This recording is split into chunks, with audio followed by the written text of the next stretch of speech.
कहता पल भर ना भूले, ओ दिल कहता पल भर ना भूले, इन पलकों में पला करे प्यार बाबा तेरी राहों पर।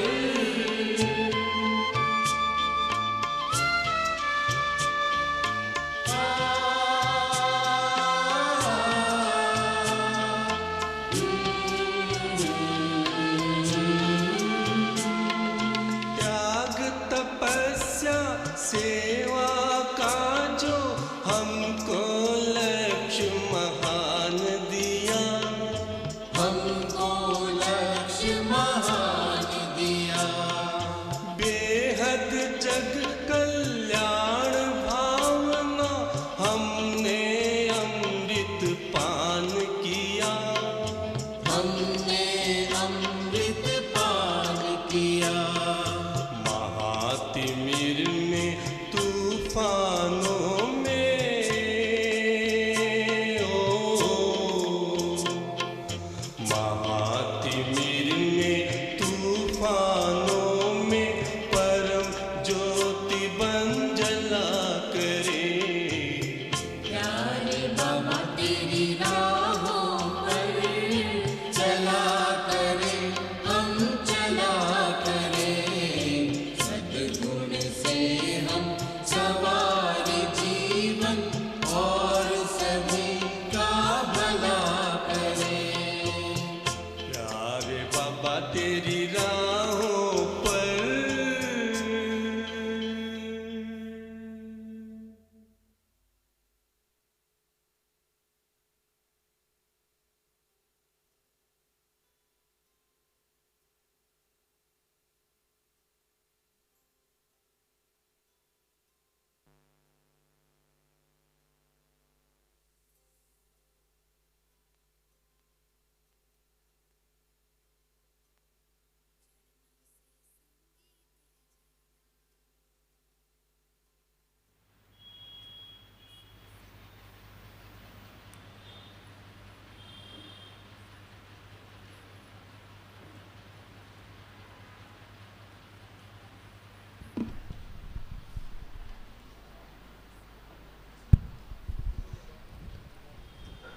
ओम शांति,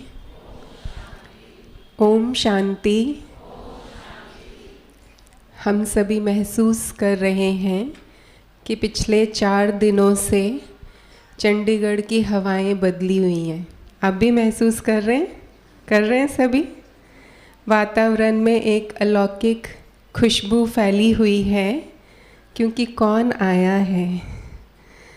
आदरणीय उषा दीदी जी मधुबन से हमारे बीच पधारे हैं, और साथ में वो मधुबन की खुशबू, बाबा का प्यार हमारे लिए लेकर आए हैं। हम सभी फील कर रहे हैं ना?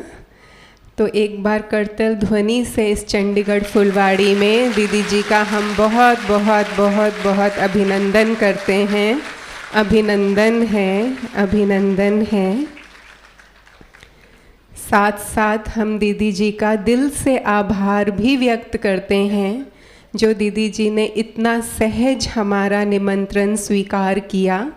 हमने अर्जी तो 7 दिन की डाली थी, फिर भी दीदी जी ने 5 दिन की अर्जी हमारी स्वीकार की। हम दिल से दीदी का बहुत बहुत आभार व्यक्त करते हैं। आभार है। और इसी श्रृंखला में मैं इनवाइट कर रही हूँ कुमारी वंशिका को। वो अपने दिल के उद्गार एक नृत्य के माध्यम से लेकर आ रही हैं। कुमारी वंशिका।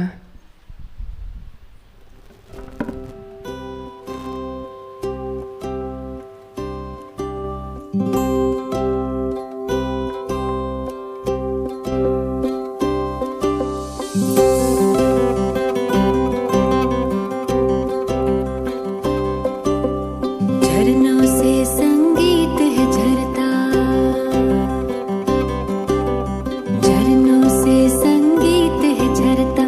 पत्थर के टकराने से तूफान भी तोहफा बन जाता तुमको मीत बनाने से, प्रभु तुमको मीत बनाने से।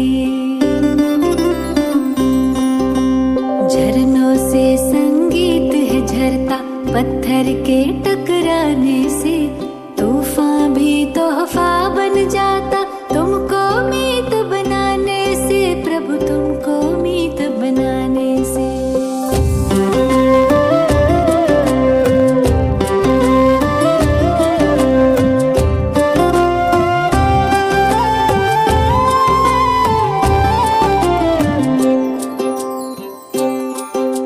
सागर रास्ता दे देता, पर्वत भी झुक जाता है।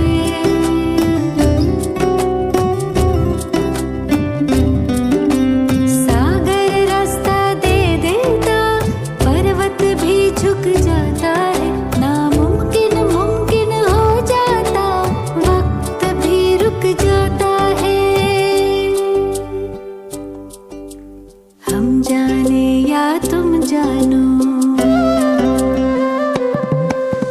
हम जाने या तुम जानो, क्या मिलता प्रीत लगाने से, तूफान भी तोहफा बन जाता तुमको मीत बनाने से, प्रभु को मीत बनाने से।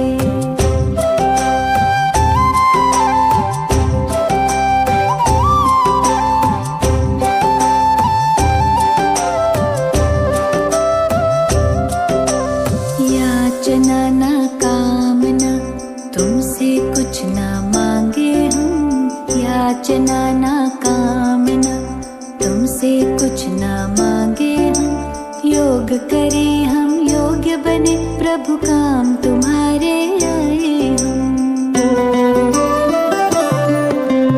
कष्ट कटे सब विघ्न मिटे, कष्ट कटे सब विघ्न मिटे। लगन की अग्न लगाने से, तूफान भी तोहफा बन जाता तुमको मीत बनाने से, प्रभु को मीत बनाने से।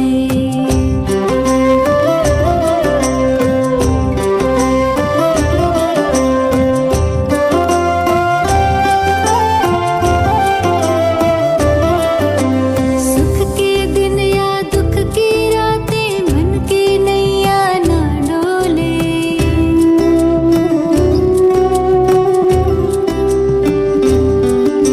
सुख के दिन या दुख की यादें, मन की नैया ना डोले। जीत हार हो फूल खार हो, जितना खाए हिचकोले। सदा समर्थ सहारा तुम, सदा समर्थ सहारा तुम। देते हाथ थमाने से, तूफान भी तोहफा बन जाता तुमको मीत बनाने से, प्रभु को मीत बनाने से। झरनों से संगीत है झरता, पत्थर के टकराने से, तूफान भी तोहफा बन जाता तुमको मीत बनाने से, प्रभु तुमको मीत बनाने से। हाँ, प्रभु को मीत बनाने से। ओ, तुमको मीत बनाने से।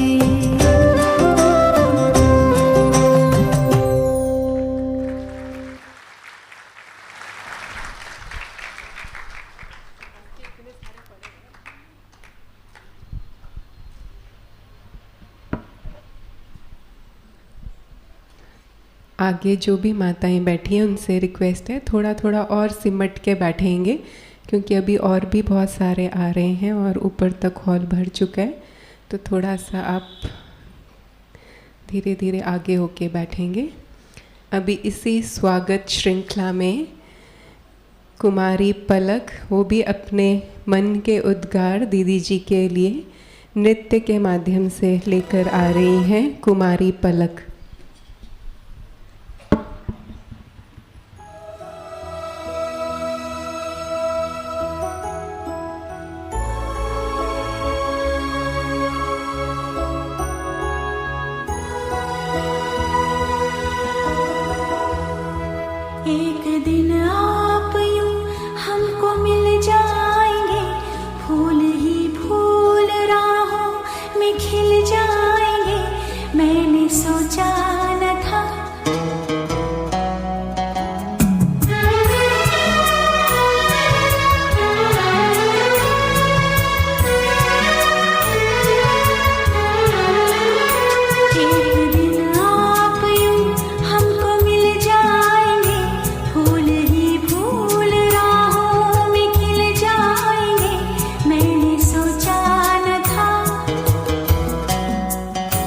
एक दिन जिंदगी इतनी होगी हंसी, झूमेगा आसमां, गाएगी ये जमीन। एक दिन जिंदगी इतनी होगी हंसी, झूमेगा आसमां, गाएगी ये जमीन। मैंने सोचा न था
झूमेगा आसमां, गाएगी ये जमीन। मैंने सोचा न था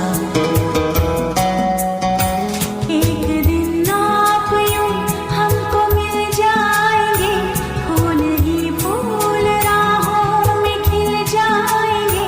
मैंने सोचा न था,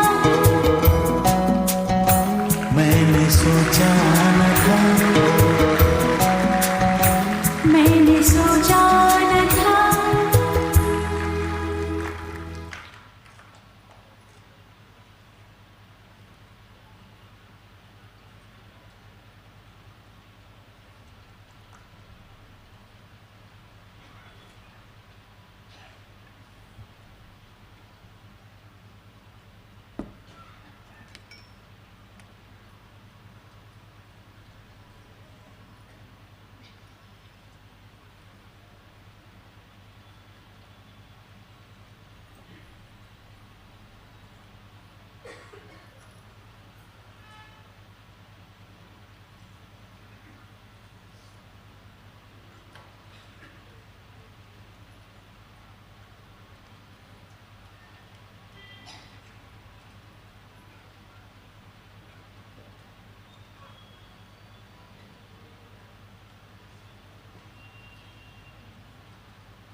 दोनों बच्चियां दीदी से गिफ्ट लेंगे, दृष्टि लेंगे।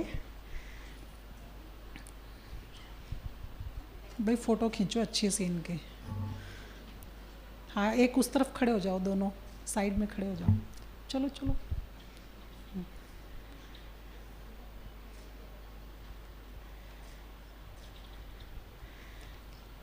अभी अच्छा पुरुषार्थ, अच्छी सेवा और क्वालिटी के ब्राह्मण बनना, तो ये सब जानने के लिए बहुत प्रैक्टिकल बातों से बड़े अच्छे अच्छे एग्जाम्पल दे के दीदी समझाते हैं।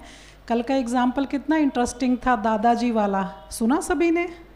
हाँ जी, वो दादाजी ने सिखाया साष्टांग प्रणाम करना, भंडारी में डालना, और वो दूसरे पापा ने क्या सिखाया? जहाँ तन गया धन गया वहाँ मन गया, और फिर अगली बार मन पहले चला गया। तो इसीलिए ब्राह्मणों का मन कहाँ कहाँ जाना चाहिए। आज की मुरली बहुत बड़ा संदेश है, बाबा की अव्यक्त मुरली। तो आदरणीय दीदी जी से हम सुनेंगे, सभी बहुत एकाग्र होकर सुनेंगे। माताएं थोड़ा थोड़ा और आगे आ जाएं, थोड़ा भाई उधर हो जाएं, माताएं उस तरफ लाइन बना लें, एक भाई उधर हो जाएं। भाई हर जगह कम ही होते हैं, माताओं की संख्या हर जगह ज़्यादा होती है। हाँ, माताएं एक लाइन और आगे बना लें।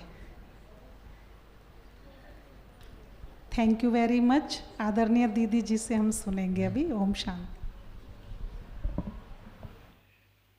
ये पंखा करवा देना, पंखा दोनों करवा देना।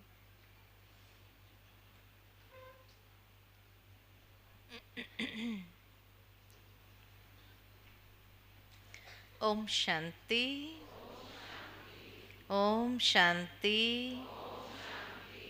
ओम शांति।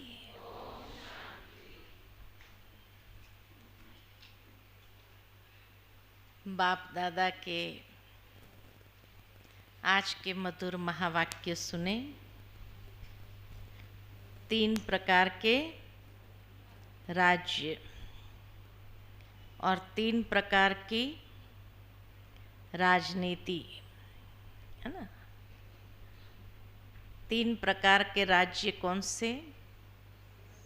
संगम युग का स्वराज्य, सतयुग का विश्व राज्य और द्वापर का स्टेट के राज्य।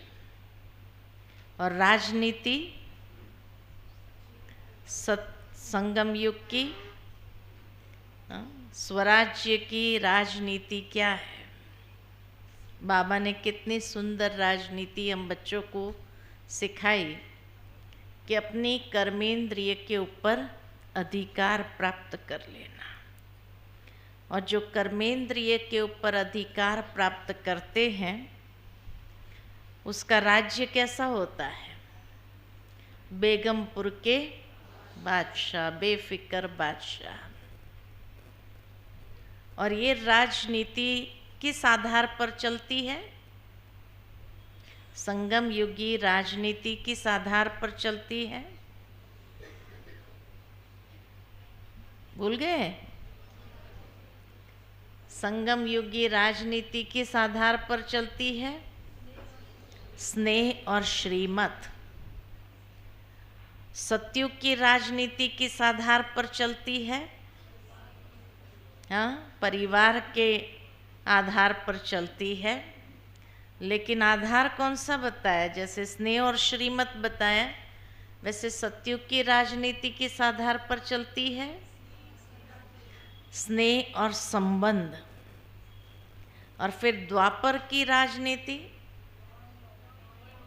हाँ क्या बताया? लॉ एंड ऑर्डर, है ना।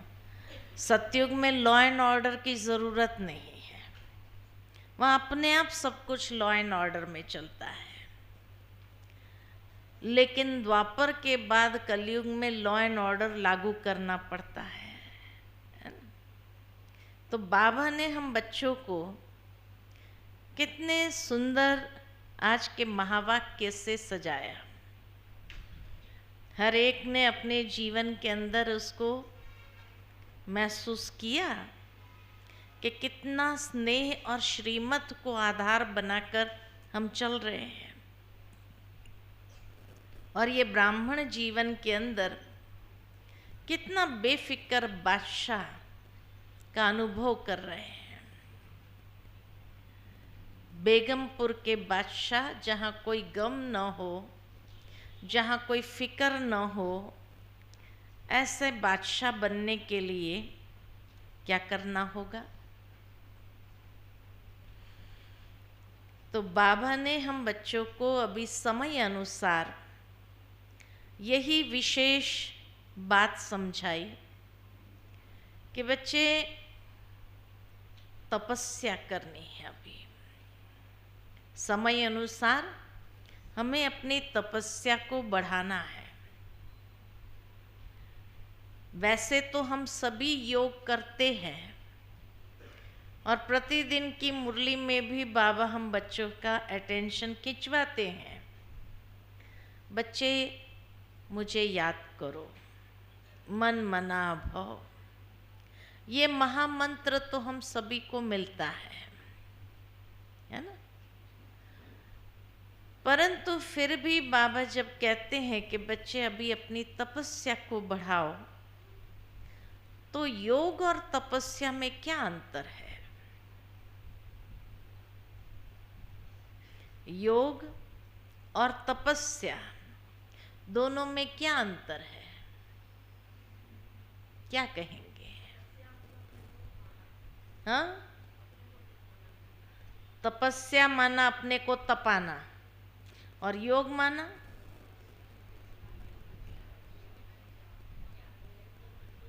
हाँ?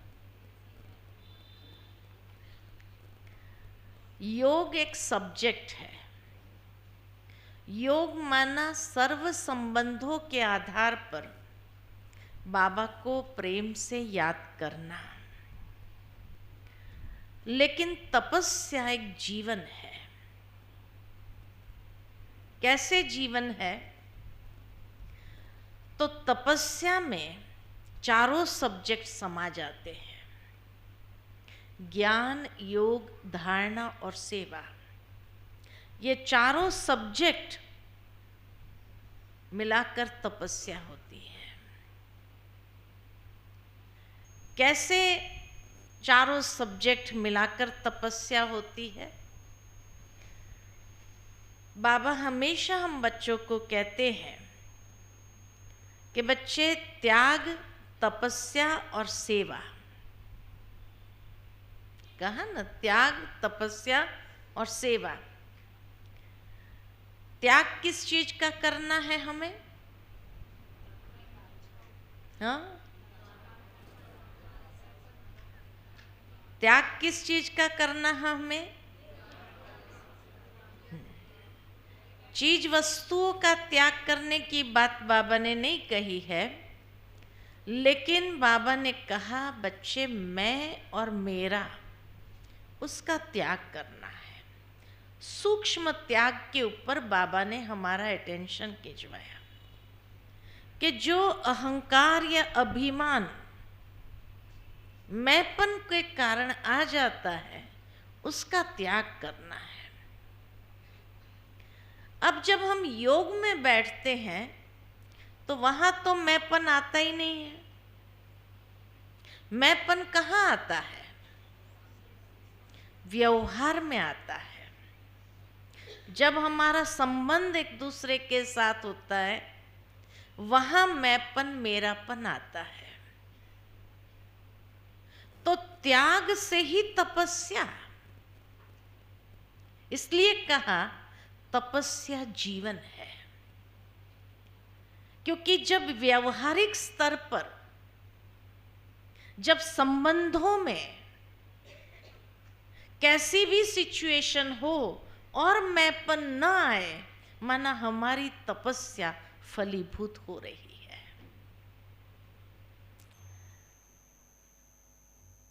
अगर मैंपन आ जाता है तो माना अभी तक तपस्या कच्ची है। इसीलिए कहा तपस्या एक जीवन है, जहां हमने ये पुरुषार्थ करना है, मैं और मेरेपन से परे जाने का। जितना इससे हम परे रहेंगे, जितना उसको त्याग करना नेचुरल हो जाएगा, तो तपस्या हमारी नेचुरल हो गई।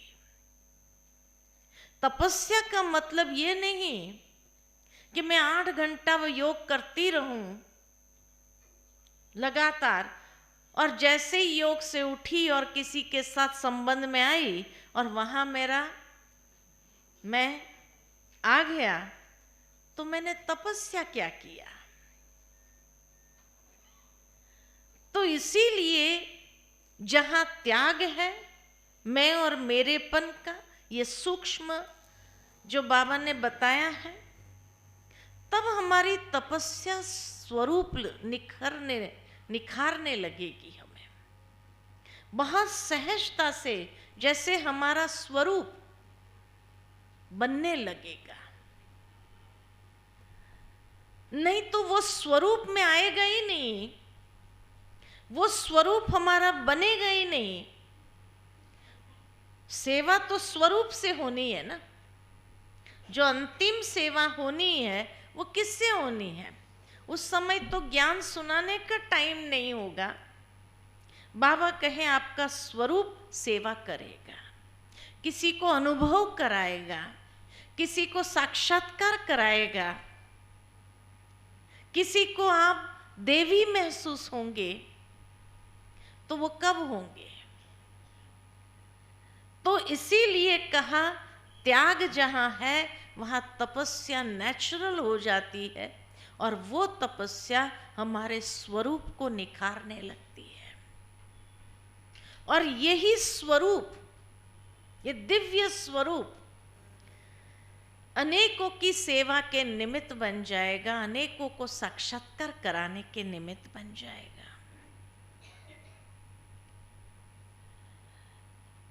दूसरी बात कि तपस्या माना दृढ़ संकल्पधारी बनना, दृढ़ता संपन्न अभ्यास करना। कोई भी संकल्प करते हैं उसमें दृढ़ता, ये सफलता का आधार है। तो हमारी तपस्या क्या है कि हमारे एक एक संकल्प में इतनी शक्ति हो, दृढ़ता समाई हुई हो, जो सहज सफलता का अनुभव कराए। कई बार हम लोग देखते हैं कि कई लोग बाबा के घर में आते हैं, बाबा के घर में कोई विशेष दिन होता है, 18 जनवरी होती है, शिवरात्रि होती है, नया साल होता है। उस समय बाबा के कमरे में जाकर दृढ़ संकल्प करते हैं, बाबा मैं अपने अंदर ये परिवर्तन चाहती हूँ, है ना। और उसके लिए जैसे दृढ़ संकल्प करके बाबा के कमरे में चिट्ठी लिख करके डाल के आते हैं। जितना दिन मधुबन में रहते उतना दिन तो वो दृढ़ संकल्प बहुत अच्छा काम करता है, खुश हो जाते हैं। लेकिन जैसे ही घर आते हैं, थोड़े दिन के बाद क्या होता है, वो दृढ़ संकल्प सोडा वाटर होने लगता है। तब कई बार कई लोग सोचते बाबा के कमरे में अमृत वेले 18 जनवरी के दिन बाबा का वरदान लेकर के मैंने ये दृढ़ संकल्प, फिर भी सफल नहीं हो रहा है। तब क्या सोचते हैं, शायद मेरी तपस्या में कमी है, ये सोचते हैं। नहीं,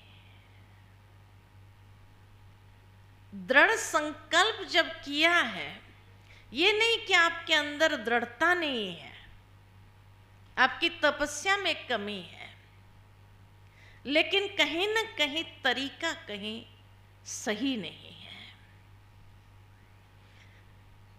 जैसे मान लो कई बार कई लोग छोड़ के आते हैं ना, आज के बाद हम अमृत वेला रोज करेंगे, आलस और अलबेलावन छोड़ के आते हैं। बाबा गुस्सा छोड़ के आते हैं, बाबा ये कमजोरी का संस्कार है, ईर्ष्या द्वेष का, उसको छोड़ के आते हैं। देखो कमजोरी कभी छोड़ी नहीं जाती है,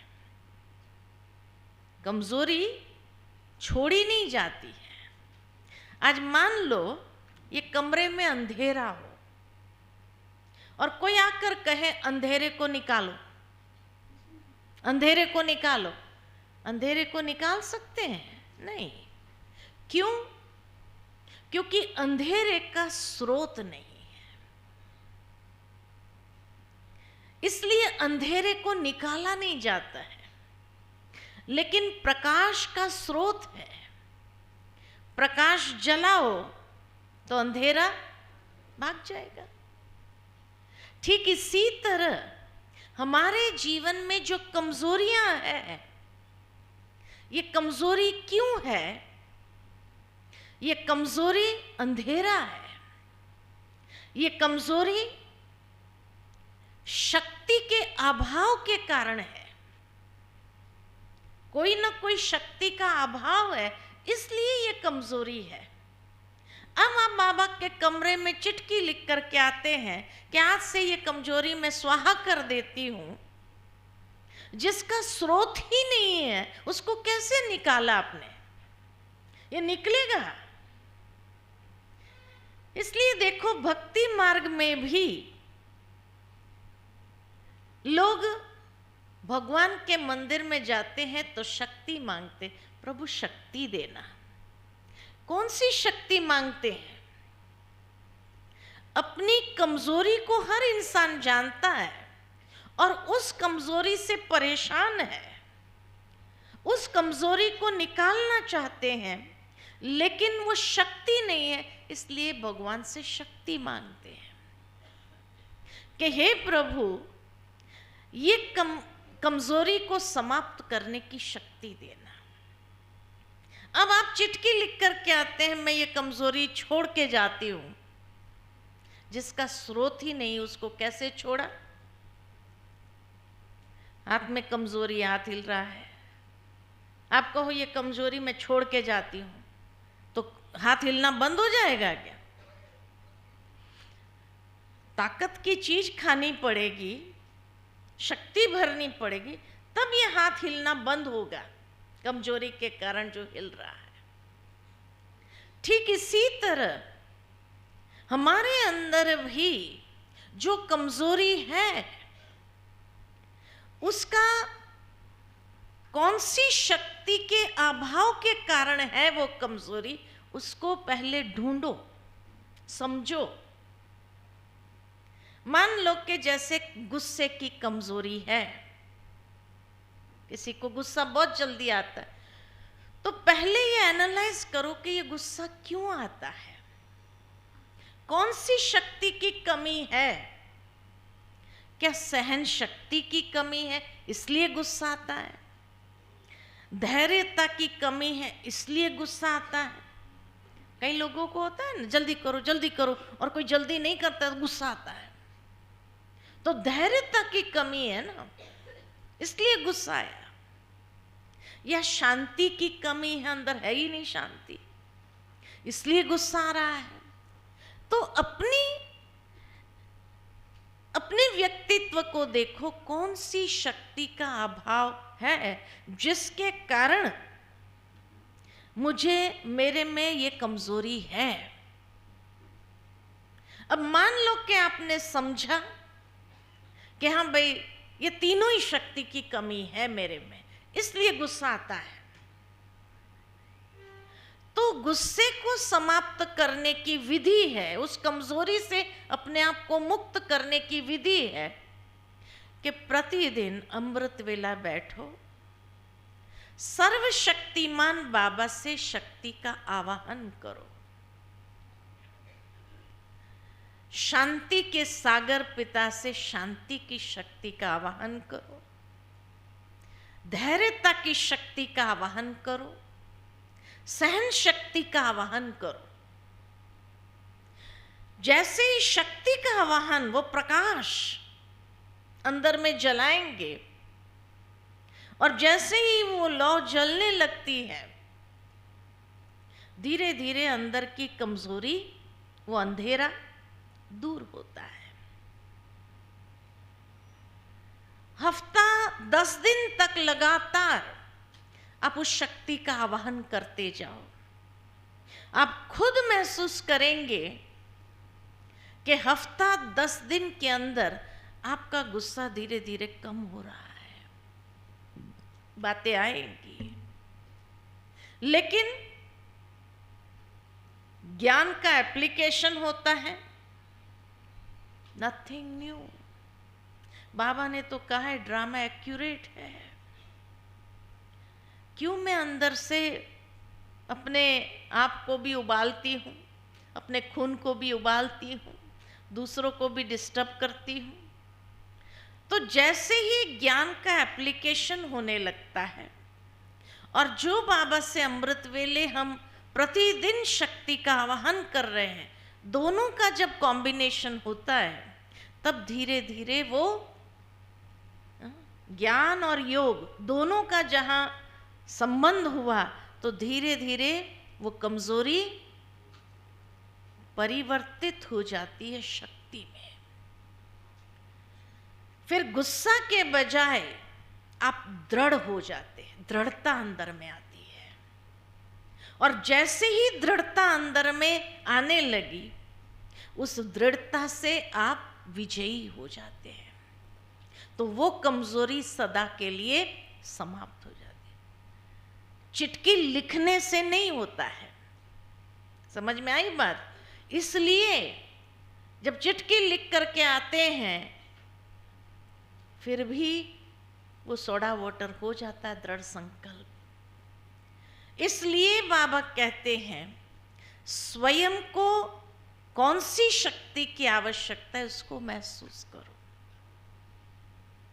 संगम युग में जब हम ये शक्ति का आवाहन करते हैं अपने जीवन में, अच्छा हफ्ता 10 दिन, चलो 15 दिन अगर नहीं गया फिर भी थोड़ा मात्रा में रहा है, बाबा ने इसीलिए कहा बच्चे आप अलबेले मत हो जाओ, ये छोटी सी कमजोरी है, अंत तक ठीक हो जाएंगे। ऐसे ठीक नहीं होंगी, क्योंकि ये कमजोरी बढ़ते बढ़ते बढ़ते विकराल रूप अंत में ले सकती है और वही आपको फेल करने का कारण बन सकती है। इसीलिए क्या करो कि समझते हुए उस शक्ति को आवाहन करते हुए उस कमजोरी को जड़ से समाप्त करने की आवश्यकता है। और इस तरह से एक एक शक्ति का आह्वान करेंगे। इस तरह से गुस्से को ठीक किया, गुस्से की कमजोरी, और गुस्सा आपका समाप्त हो गया, महसूस किया आपने। कई परिस्थितियां आई लेकिन फिर भी आपको गुस्सा न आया ज्ञान और योग के ये कॉम्बिनेशन से, और आपने समझा कि हाँ अब मैंने इस कमजोरी को समाप्त किया। उसके बाद दूसरी कमजोरी को महसूस करो, और कौन सी कमजोरी है, तो अलबेले होकर के उसको डनलप के तकिए देने के बजाय एक एक कमजोरी को महसूस करते हुए उसके आधार पर उस शक्ति का आवाहन करते जाओ। 15 दिन हुआ, अब साल के अंदर कितने सप्ताह है? 52 सप्ताह है। अच्छा 52 सप्ताह का आधा करें, 15-15 दिन अगर एक एक कमजोरी को मिटाने में लगाया हमने, तो कितने समय में संपूर्ण बन सकते? जब सारी कमजोरी समाप्त होगी, शक्तिशाली आत्मा हो जाएंगे, यही तो बाप समान स्थिति है, यही तो संपूर्णता की अवस्था है। कितना समय चाहिए? बाबा पूछते हैं ना, बच्चे कितना समय चाहिए, कितना समय चाहिए? इतनी ज्यादा कमजोरियां तो नहीं होंगी ना। भक्ति मार्ग में हम कमजोरी के भंडार थे, अवगुणों के भंडार थे, लेकिन ज्ञान में आने के बाद तो काफी कमजोरियां समाप्त हो गई ना हमारी। तो आप प्रैक्टिकल देखेंगे कि कम समय के अंदर एक एक कमजोरी के ऊपर वर्कआउट, ये आपकी तपस्या है। ये प्रोसेस जो है, ये प्रोसेस आपकी तपस्या है। इसलिए तपस्या का मतलब ये नहीं कि 8 घंटा योग लगाया मैंने, अपना चार्ट रख दिया, 8 घंटे का योग मेरा, 1 महीने तक 8 घंटे का योग किया मैंने, लेकिन अगर परिवर्तन नहीं हुआ तो ये तपस्या नहीं है। उसके बदले जागृत हो जाओ अपनी कमजोरियों के प्रति और उसको चलाओ नहीं, क्योंकि नहीं तो अंतिम समय वही पेपर बनकर के सामने आएगा। जैसे बाबा हम बच्चों को कहते, बच्चे सर्व संबंधों से मुझे याद करो। सिंपल है, उदाहरण देती हूँ। क्यों बाबा कहते हैं सर्व संबंधों के आधार पर मुझे याद करो? क्योंकि जिस संबंध का अनुभव हमने बाबा से नहीं किया होगा, माना वो संबंध हमारा कोई ना कोई इंसान के साथ है, तो अंतिम समय वही तो पेपर बनेगा। तो नष्टो मोहा स्मृतिर्लब्धा बनना है। जो अंतिम पेपर है 1 सेकंड में, तो सर्व संबंध अगर मैंने बाबा से जोड़े होंगे तो सहज ही 1 सेकंड में मेरा मन उसी संबंध के आधार पर उस प्यार में जैसे खो जाएगा और कब उड़ करके चले गए पता भी नहीं चलेगा। तो पास विथ ऑनर तो हो जाएंगे। कमजोरी वाला पास विथ ऑनर तो नहीं होगा, क्योंकि वो कमजोरी आज भी कोई न कोई विक्रम कराती रहती है। इसीलिए अगर विकर्मों से मुक्त होना है, अपनी इंद्रियों के ऊपर हमें संपूर्ण स्वराज्य प्राप्त करना है, खाली स्थूल इंद्रियों पर नहीं, सूक्ष्म पर भी, मन बुद्धि संस्कार के ऊपर भी, तो एक एक कमजोरी को आइडेंटिफाई करना बहुत जरूरी है। इसलिए बाबा कहे अलबेलेपन में आकर उसको चलाओ नहीं, हो जाएगा ठीक। नहीं, अभी से उसके ऊपर वर्किंग करना चालू करो, क्योंकि अंतिम समय वो ठीक नहीं होने वाला है और अंतिम समय हम शायद उसी कमजोरी का शिकार न बन जाए। इसलिए बाबा कहते हैं अमृत वेले उठ करके बाबा सर्वशक्तिमान सारी शक्तियों का खजाना लुटाने के लिए तैयार है, तो उस शक्ति का आवाहन करो। और जैसे ही आवाहन करते हैं तो बाबा आपको उस शक्ति से भर देगा। भक्ति मार्ग में भरा तो बच्चों को नहीं भरेगा क्या, लेकिन आवाहन तो करो। ये प्रैक्टिकल प्लान है हमारा पुरुषार्थ का वर्तमान समय के अनुसार, क्योंकि समय जितना तीव्र गति से चल रहा है, अब आवश्यकता है कि हम भी एक एक चीज को आइडेंटिफाई करते हुए उसको क्लियर करते जाए और अपने आप को बाप समान। बाबा इसलिए कई बार कहते बच्चों ने अभी तक एक आश बाबा की पूरी नहीं की है। कौन सी आश? बाप समान बनने की आश। तो कम से कम उसमें तो मैं नंबर ले लूं कि बाप समान मुझे बनना है। बाबा कई बार ऑफर करते, बच्चे मेरे से भी आगे जा सकते हो।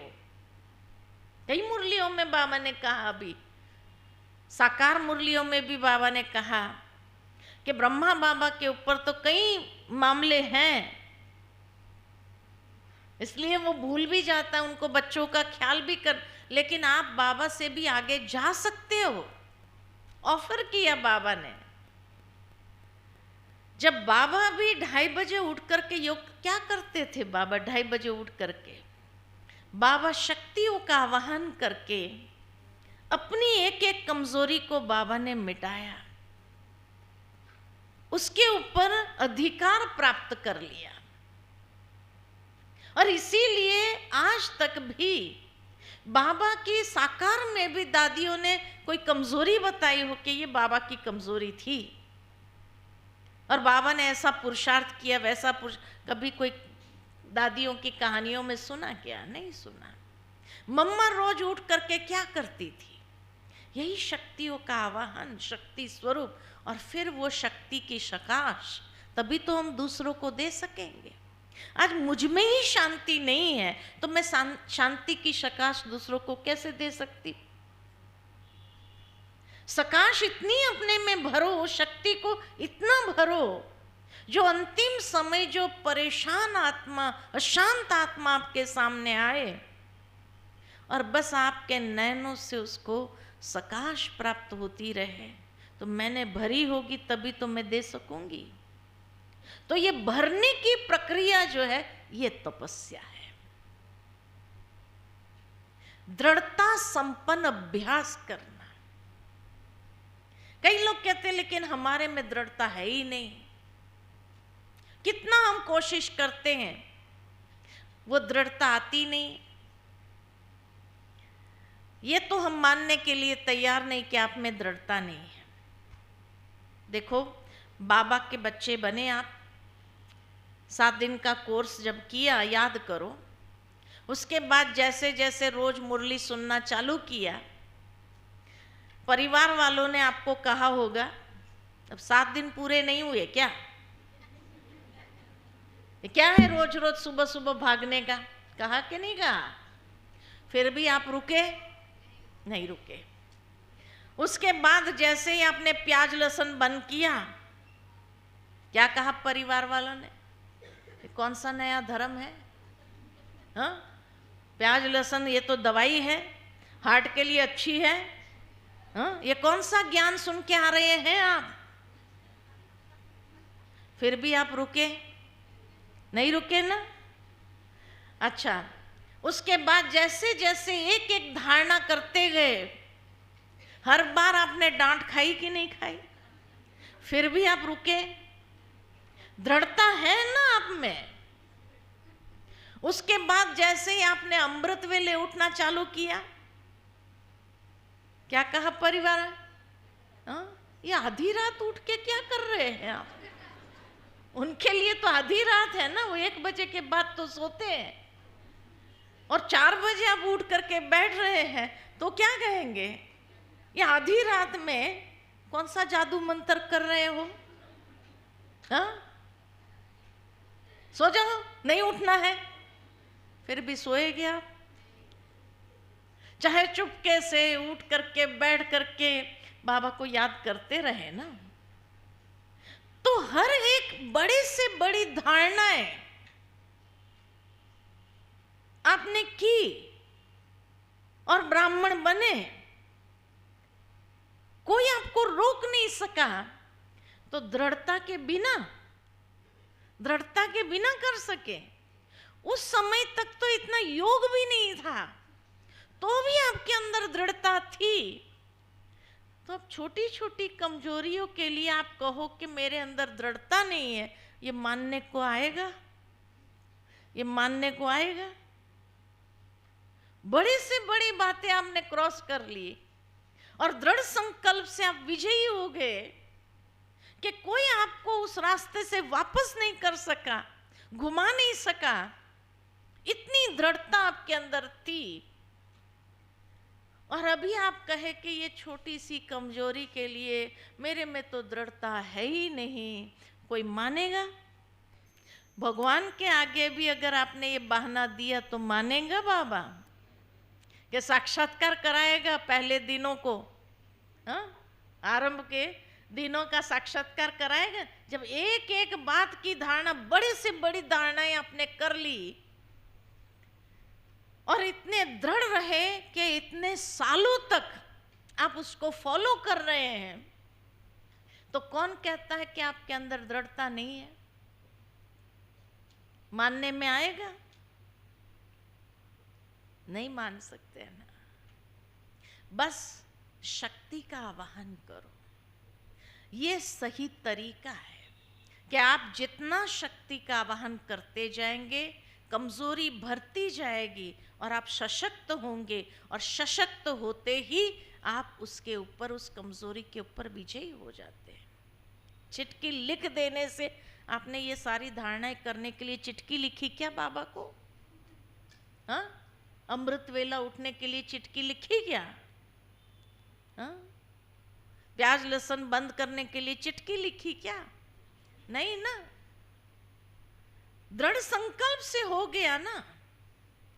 वो शक्ति का आवाहन किया आपने योग में, चाहे भक्ति में भी वही शक्ति आप भगवान से मांगते रहे, और आपने उस शक्ति को इमर्ज किया और इमर्ज करके विजयी हो गए। तो अभी भी अपने आप को छोटी छोटी कमजोरी के लिए शक्ति को इमर्ज नहीं कर सकते क्या? आप वही मास्टर सर्वशक्ति, बाबा कितनी बार याद दिलाता है, स्वमान देता है। कई लोग स्वमान का अभ्यास भी मैं मास्टर सर्वशक्तिमान हूं, मैं मास्टर सर्व, और फिर भी शक्ति नहीं आती है और कहते मैं तो कमजोर हूं। क्या कहेंगे?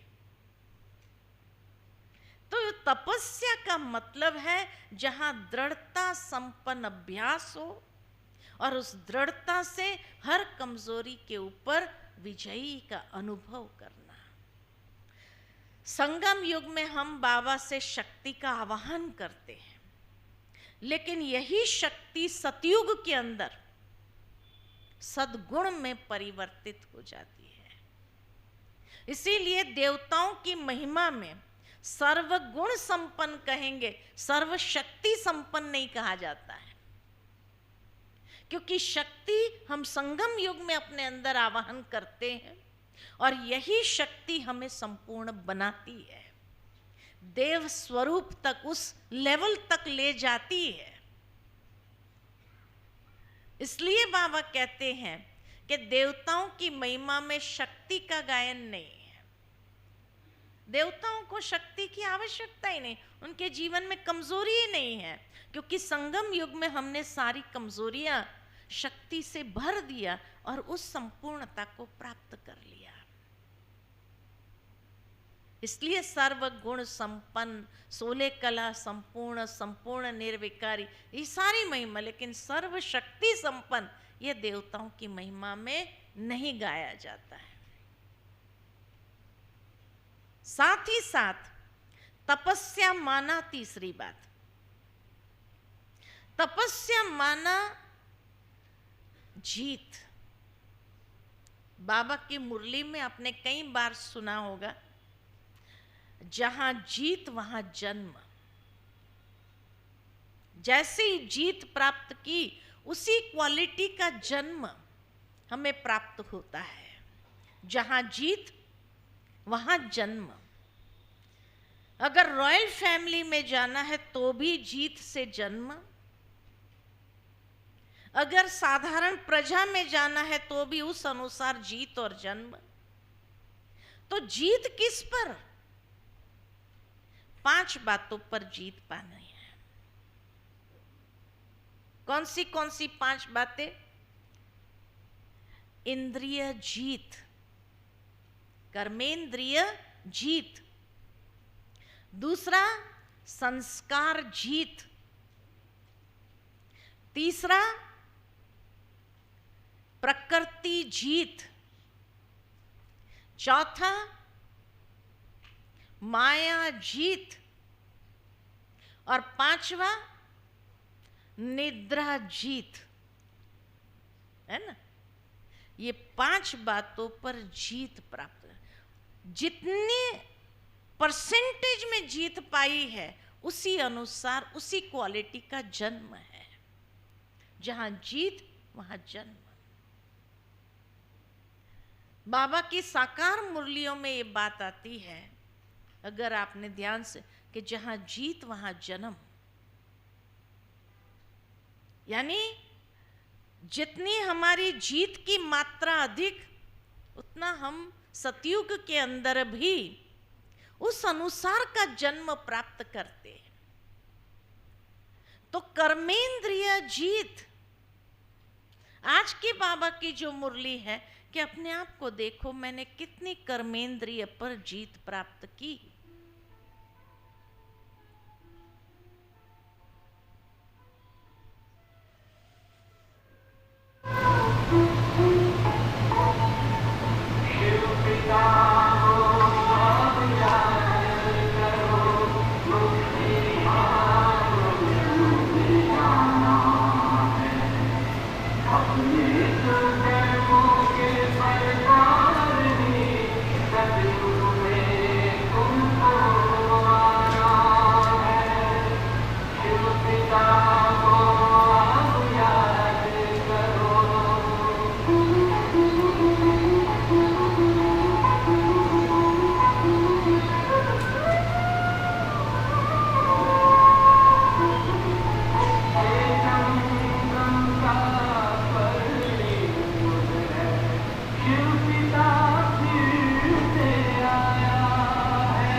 तो इसीलिए कहा तपस्या माना ही ये जीत प्राप्त करना।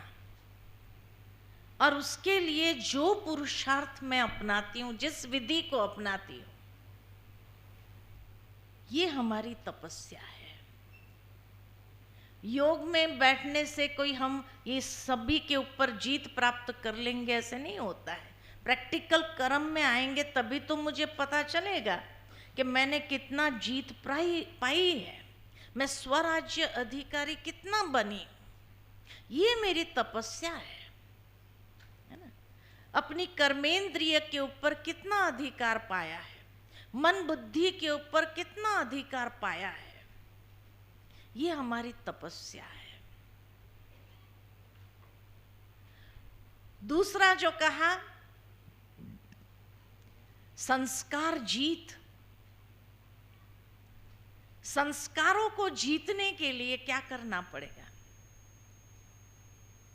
जो पुराने संस्कार है उसको जीतने के लिए क्या करना पड़ेगा? बाबा की एक अव्यक्त मुरली मुझे याद आती है। बाबा ने कहा उसको संपूर्णता की स्थिति में समा दो। जैसे कोई चीज को सदा के लिए खत्म करना होता है, क्योंकि ये संस्कार 5000 साल के बाद फिर इमर्ज होगा। लेकिन तब तक हमें क्या करना है? उसको संपूर्णता की स्थिति में समा दो, इतना गहरा उसको डाल दो कि संपूर्णता की स्थिति में वो इमर्ज ही ना हो। 5000 साल के बाद इमर्ज होगा, जब अगला कलयुग आएगा तब इमर्ज होगा, है ना। इसलिए उसको गहरा उस स्थिति में धकेल दो, उसको जैसे खत्म कर दो उसमें। तो इस रीति से संस्कार जीत बनना है। संपूर्णता की स्थिति में उसको समा दो, उसको मर्ज कर दो। मर्ज करो, फिर उसके समय आएगा तभी मर्ज होगा, लेकिन तब तक के लिए उसको मर्ज कर दो। तीसरी बात जो कहा, प्रकृति जीत। प्रकृति खाली बाह्य प्रकृति की बात नहीं है, आंतरिक प्रकृति, स्वभाव। मेरे स्वभाव में कितना दिव्यकरण हुआ है, मेरा स्वभाव कितना दिव्य बना है। क्योंकि जितनी हमारी आंतरिक प्रकृति दिव्य बनती जाएगी, वो प्रकृति का ही प्रभाव बाह्य प्रकृति के ऊपर पड़ना है। बाकी ऐसे मैं बैठ करके आंतरिक प्रकृति का शुद्धिकरण नहीं किया है और मैं प्रकृति को सकाश दे रही हूं, वो जाएगा नहीं, वो इतना दूर तक जाएगा नहीं। इसीलिए बाबा कहे आंतरिक प्रकृति का शुद्धिकरण। जितना ये प्रकृति का शुद्धिकरण होगा, उसके बाद वो बाह्य प्रकृति भी के लिए भी जैसे दूर दूर तक को सतो प्रधान बना देगा। पहले खुद की प्रकृति को तो सतो प्रधान बनाए, है ना। जब खुद की प्रकृति सतो प्रधान बनेगी तो बाह्य प्रकृति के ऊपर अपने आप उसका इफेक्ट आएगा। जैसे ये साइंस वाले नहीं कहते हैं, आप सोचो कि एक चंद्रमा है, पूर्णमासी और अमावस्या आती है ना, और इतना बड़ा समुद्र उसमें ज्वार भाटा लाती है एक चंद्रमा। आप सोचो कि हमारे अंदर भी कितना पानी है, इस शरीर के अंदर भी कितना पानी है। ब्रेन के अंदर 90% पानी है, शरीर के अंदर 60 to 70% पानी है। ये चंद्रमा अगर इतने बड़े समुद्र को उछाल सकती है, तो ये पानी को उछालती नहीं होंगी अंदर। इसीलिए दुनिया में भी देखा जाता कि जब वो उछाल आता है ना, तो कई लोग भी वियर्ड बिहेवियर अपना बताते हैं। उनकी वो प्रकृति जो है वो चाहते नहीं है, लेकिन वियर्ड बिहेवियर होता है क्योंकि 90% ब्रेन में पानी है, उसका उछाल आता है उसमें भी। इसलिए बाबा कहते हैं प्रकृति जीत। अपनी प्रकृति को भी आप इतना अपने अधिकार में लो, जो वो तत्व या जो बाहर के ग्रह है वो उसके ऊपर अपना प्रभाव अगर डालना चाहे तो भी नहीं डाल सकते, और आपका प्रभाव, आपकी प्रकृति का प्रभाव उनको सतो प्रधान, तो वो सुखदायी बन जाएगी आपके लिए, वो सुख देने का कारण बन जाएगी। और माया जीत, माया माना ही कमजोरी, कमजोरियों को कैसे जीतना ये तो बताया। और कमजोरी में भी विशेष कमजोरी, माया जो है किस रूप में कमजोरी को बढ़ावा दे रही है, तो आलस और अलबेलेपन के आधार से बढ़ावा देती है। इसलिए बाबा कहते हैं आलस और अलबेलापन को खत्म करो, तो काफी सारी कमजोरियां अपने आप खत्म होने लगेगी। और निद्रा जीत, निद्रा जीत बनने के लिए जैसे बाबा कहते कि बच्चे इतना अपने अंदर लाइटनेस ले आओ कि रात को जब आप सोते हैं और सुबह अमृत वेले जागते हैं तो इतना नेचुरल रूप से सोए और आँख खुली। ये नहीं कि जैसे अपने ऊपर जबरदस्ती करनी पड़ रही है, योग में आकर के बैठे और फिर हम झुटके मारते रहे, हाँ, नेमीनाथ बन गए। नहीं, जहाँ जीत वहाँ जन्म, जहाँ जीत वहाँ जन्म। और बहुत सुंदर ये पांचों बातों के ऊपर जीत प्राप्त की, ये हमारी तपस्या है। हमारी तपस्या प्रैक्टिकल है, ऋषि मुनियों वाली तपस्या नहीं, एक टांग पर खड़े हो जाओ, हा? नहीं, भावार्थ ये था कि इतना उसमें पावर हो उस तपस्या में कि जो हमने लक्ष्य, पहले लक्ष्य तो क्लियर करो। क्या होता है कि हमें पता ही नहीं है हमें क्या तपस्या करनी है, ये लक्ष्य क्लियर नहीं है, तो कैसे हम उसके ऊपर जीत प्राप्त करेंगे। ये तपस्या है, ये जब पता ही नहीं है तो कैसे अपने आप को एक लक्ष्य देंगे कि हाँ मुझे इसके ऊपर विजय प्राप्त करना है, इसके ऊपर अधिकार प्राप्त करना है। इसलिए लक्ष्य, लक्षण और लक्ष्मण रेखा, लक्ष्य, लक्षण और लक्ष्मण रेखा, कि अगर ये लक्ष्य को प्राप्त करना है तो उस अनुसार के लक्षण को मुझे जागृत करना है, और उसके लिए क्या परहेज करना है, वो लक्ष्मण रेखा अपने लिए खींचनी पड़ेगी। जब लक्ष्य, लक्षण और लक्ष्मण रेखा हमारी हो जाएगी, तब जाकर के हम जो तपस्या करना चाहे, जिस तरह की तपस्या में अपने स्वरूप को निखारना चाहे, वो स्वरूप हमारा निखरने लगेगा। ये पांचों बातों पर जीत पाएंगे तो स्वरूप कैसा निखरेगा, सोचो वो स्वरूप कैसा होगा।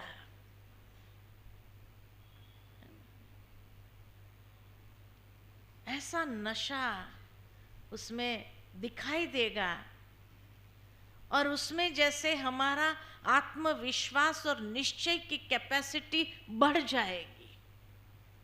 खुद के लिए नाउम्मीद नहीं होंगे, पता नहीं मैं कर पाऊंगी नहीं कर पाऊंगी, पता नहीं ऐसा होगा। जैसे पिछले संडे की बाबा की मुरली थी, ये भाव ही नहीं आएगा। लेकिन इतना निश्चय बुद्धि हो जाएंगे, निश्चय बुद्धि पर मुरली थी ना, निश्चय बुद्धि इतना आपका पावरफुल हो जाएगा कि आप प्रैक्टिकल उस स्वरूप में अनुभव करने लगेंगे। ये तपस्या है। चौथी बात, तपस्या माना बेहद की वैराग्य वृत्ति को धारण करना। बेहद की वैराग्य वृत्ति। बाबा हमेशा हम बच्चों को कहते, बच्चे तुम राज ऋषि हो। ये टाइटल बाबा ने दिया। राजा भी है तो ऋषि भी है। तो बेहद की वैराग्य वृत्ति माना जहां हम घर गृहस्थ में रह रहे हैं वहां ऋषि भी है। दोनों का बैलेंस, वहां रहने के बावजूद भी हमारी वृत्ति बेहद में है, विश्व कल्याण के प्रति है। एक ऐसे ऋषि की रहे, ये है तपस्या हमारी। इसलिए बाबा ने कभी नहीं कहा तू घर बार छोड़ दे, आकर के यहां समर्पित हो जाओ तो ही तुम तपस्या कर सकोगे। कहा कोई मुरली में? नहीं। घर गृहस्थ में रहते हुए बेहद की भावना को इमर्ज करो, ऋषि बन जाओ, जहां ये त्याग, मैंपन, मेरापन, ये सहजता से हो जाए। ये है बेहद की वैराग्य वृत्ति। जब ऐसी बेहद की वैराग्य वृत्ति होगी, ऐसे ऋषि बनेंगे हम, राज ऋषि बनेंगे, तभी तो हम सहजता से उस तपस्या के माध्यम से समय को भी समीप लाएंगे। बाबा ने एक मुरली में कहा है, समय को समीप लाना आपके हाथ में है। कई लोग कहते हैं ना, अब कब विनाश होगा, बस थक गए अब ये, अब कब विनाश होने वाला। बाबा कहते हैं उसके लिए तो आप निमित्त हो, आप गड़ी हो। जितनी आपकी बेहद की वैराग्य वृत्ति होगी वो समय को समीप लाएगा। वही रियल तपस्या है। लेकिन अभी तक भी हमारी बुद्धि इधर उधर भटक रही है, तो उसको बेहद की वैराग्य वृत्ति तो नहीं कहेंगे। वृत्ति बेहद में तभी जाएंगी जब उसके लिए हम अपने आप से व्रतधारी बनेंगे। देखो दुनिया के अंदर भी नवरात्रि के 9 दिन पर लोग व्रत रखते हैं, फास्टिंग रखते हैं, नेचर क्योर करते हैं अपना, है ना। तो बाबा कहे तुम्हें भी व्रत रखना होगा, और ये व्रत रखते हुए उस वृत्ति को बेहद में ले जाओ। पाना था सो पा लिया, काम क्या बाकी रहा। बहुत कुछ बाबा ने दे दिया। अभी भी स्थूल में भी देखो, ब्राह्मण बनने के बाद आप थोड़ा सा अगर सेल्फ एनालिसिस करेंगे कि ब्राह्मण बनने के बाद आपका स्टैंडर्ड ऑफ लिविंग बढ़ा है या कम हुआ है? हाँ, बढ़ा है। ये बाबा की परवरिश नहीं तो क्या है? बाबा पालना कर रहा है सूक्ष्म में, उसको फील करो। कोई कमी नहीं रहने दिया आपके जीवन में। जो सोचा कुछ समय में बाबा पूरा कर। हर ब्राह्मण का अनुभव क्या है? कभी कोई संकल्प भी आता है ना, बाबा पूरा कर देता है। यही अनुभव है ना। तो बाबा अगर वो संकल्प पूरा कर देता है तो यही तो बाबा की परवरिश है सूक्ष्म में। क्या आपने खाली सोचा, एक संकल्प क्रिएट किया और पता नहीं वही जैसे कोई आकर आपको गिफ्ट दे देता है, कोई आपको कुछ दे देता है, कैसे हुआ? तो यही तो बाबा की पालना है। अभी तक भी हमें कमी रखी बाबा ने कोई चीज की। हमारा जीवन का स्तर कितना ऊंचा और रॉयल हो गया है। पीछे मुड़ करके अगर देखेंगे पहले क्या थे हम, और बाबा के बनने के बाद क्या बन गए हम, है ना। हर संकल्प बाबा पूरा कर रहा है। तो अब बाबा का संकल्प हम भी तो पूरा करें, क्योंकि बाबा चाहते बच्चे अब बेहद की वैराग्य वृत्ति से आप समय को समीप लाओ, समय को समीप लाओ। अभी करना चाहते थे तो बाबा अकेला ही कर देता था सब कुछ, लेकिन बाबा कहते हैं मैं बच्चों का भाग्य बनाना चाहता हूं, जो करेगा उसको मिलेगा। तो इसीलिए बाबा बार बार हम बच्चों को सावधान करते हुए कहते हैं कि बच्चे आप बेहद की वैराग्य वृत्ति को इमर्ज करो, राज ऋषि बनो। रहना भी उधर है और रहते हुए जीत बन करके बेहद की वैराग्य वृत्ति ऋषि बन जाओ। यही समय को समीप ले आएगा और उसमें आपका योग भी नेचुरल लगेगा। योग लगाना नहीं पड़ेगा या ये शिकायत नहीं होगी कि मेरा योग नहीं लगता है, लेकिन योग नेचुरल हो जाएगा। ये तपस्या तो करके देखो।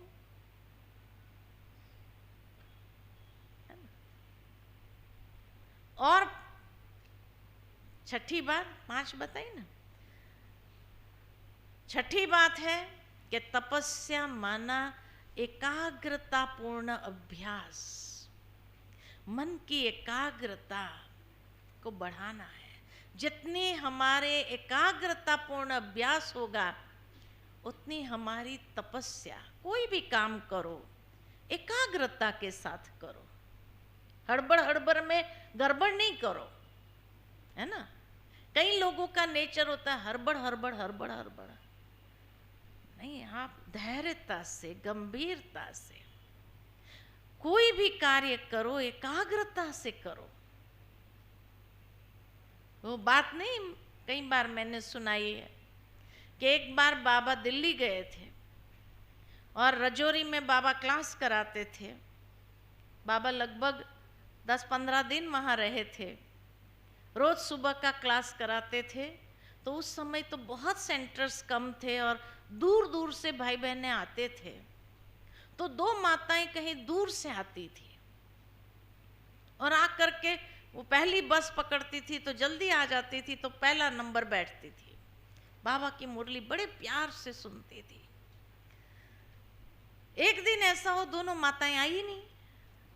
अब जो रोज आता है सामने बैठता है तो बाबा का भी ध्यान तो जाएगा कि आज ये दोनों माताएं आई नहीं। क्लास पूरा हुआ, जब सब जाने लगे बाबा भी बाहर आंगन में आए, वो दोनों माताएं दौड़ती दौड़ती आ रही है। बाबा ने पूछा बच्ची क्या हुआ, आज अभी दौड़ रही है तुम, क्लास तो पूरा हो गया। तो दोनों माताओं ने कहा बाबा हम बस में बैठे थे ना, आपको याद कर रहे थे, स्टेशन कब चला गया पता ही नहीं चला, बस स्टॉप कब चला गया पता ही नहीं चला। बाबा ने कहा अगर बाबा की याद में होते थे ना तो बस स्टॉप जाता नहीं था। बस स्टॉप चला गया माना बाबा की याद नहीं थी, किसी और की याद में थे।